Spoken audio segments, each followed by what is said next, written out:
We will never ever get cheaper electricity from JPS, and the recent budget provided more proof that the company is more important than the people.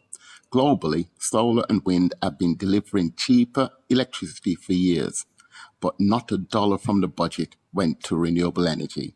Instead, more money will be spent on oil and gas, even though former Energy Minister Philip Powell said solar pays for itself in only 3 years. Free. Yes. So yes, you have to buy the equipment, you have to buy the panels, to buy the inverter, but in 3 years, you pay back for that. Do you need more proof? Powell came off the grid in 2012, so today Jamaica, like his yard, should be 100% powered by renewable energy, and we should have a vibrant manufacturing industry employing tens of thousands of workers. The Sun-free UK has solar-powered factories, and we don't. Now 100% is possible. You only need to use Google to find that out.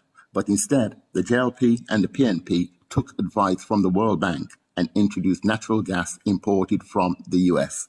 Now, this has delivered the 4th highest electricity rates in the world and made manufacturing almost impossible.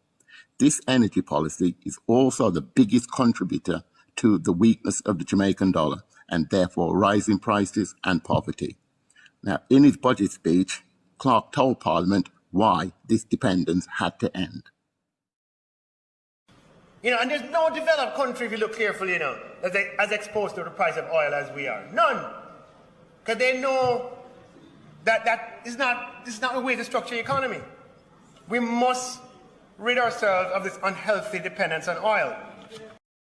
Okay, you heard him, but after that lecture, Clarke did not allocate a dollar, not a cent towards investment in by far the cheapest way to produce electricity. In fact, the week before, they announced their groundbreaking solution. Meanwhile, the energy minister says a team from Petrojam has returned from Nigeria after finalizing the understanding of a memorandum on oil and gas cooperation. This MOU covers crude oil supply arrangements with Nigeria, Nigerian National Petroleum Corporation, cooperation in oil and gas exploration, technical support in optimizing our local refinery operations, and last but not least, liquefied natural gas from Nigeria and the setting up of an LNG tank farm. You couldn't make it up.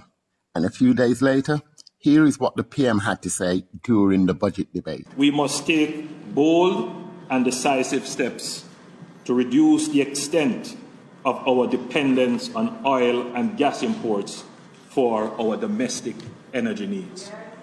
You can only but marvel at the barefaced lies and hypocrisy. They're mocking the people.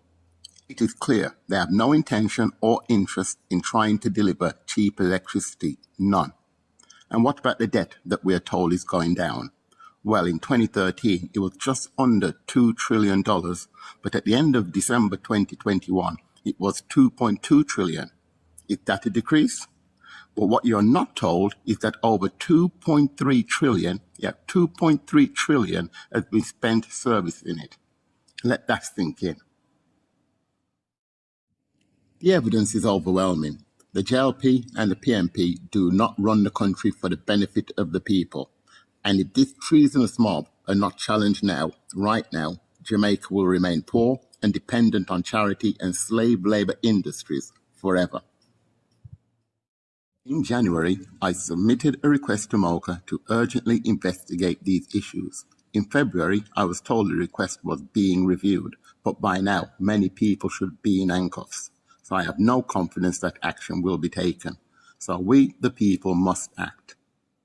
If I sit down in my yard and don't say nothing about what is happening, Yes. and don't say nothing about what is likely to come, Yes. then I am as guilty and complicit in the failure of this country. We heard him. Don't be complicit. Something must be done, so let's form a group right here to devise a plan of action. Let me know your thoughts. Details of the immoral mismanagement is in a link in the description.